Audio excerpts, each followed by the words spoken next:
नदी के किनारे रामपुर नामक एक गांव था। उस गांव में सामू नाम का एक मछुआरा रहता था। सामू सीधा साधा नेक और ईमानदार था और सामू की पत्नी बहुत चालाक और लालची थी। सामू की उम्र लगभग 25 साल थी, पर गरीबी और चिंता के कारण सामू बूढ़ा हो चुका था। सामू सुबह जल्दी उठकर जाल लेकर नदी की ओर चला जाता। सामू सारा दिन तालाब में जाल डालकर बैठा रहता था। उसके पास शाम होने तक कुछ मछली इकट्ठा हो जाती। उन्हें बाजार में बेचकर अपनी गिरस्ती की गाड़ी खींचता। सामू मछली बेचकर जो भी कमाई होती उसे बहुत खुश रहता और ईश्वर का धन्यवाद करता।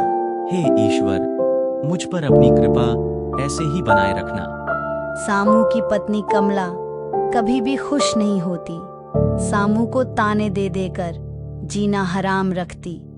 रोज की वही कमाई जिससे 2 वक्त का गुजारा भी ठीक से नहीं होता।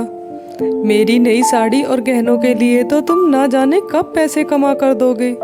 मैं तुमसे बहुत तंग और परेशान हो गई हूँ। कमला, मैं अपनी तरफ से पूरी मेहनत करता हूँ और जो भी हमें ईश्वर ने दिया है उसका हमें धन्यवाद करना चाहिए।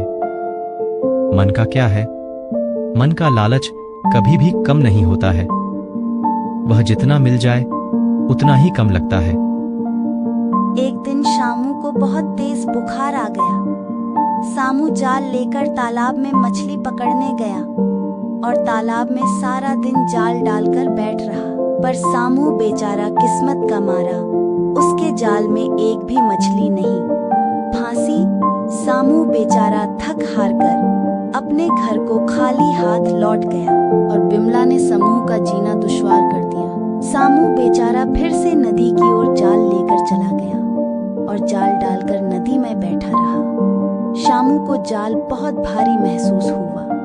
सामू ने फटाफट से जल को खींचकर देखा। उसमें एक नन्ही सी मछली थी, जिसको देखकर सामू के चेहरे पर चमक आ गई। सामू ने उसे उठाकर अपने टोकरी में रख लिया। मछली टोकरी में रखते ही शाम के हैं छोड़कर कहने लगी, हे भले मनुष्य, मुझे छोड़ दो। मैंने तुम्हारा क्या बिगाड़ा है?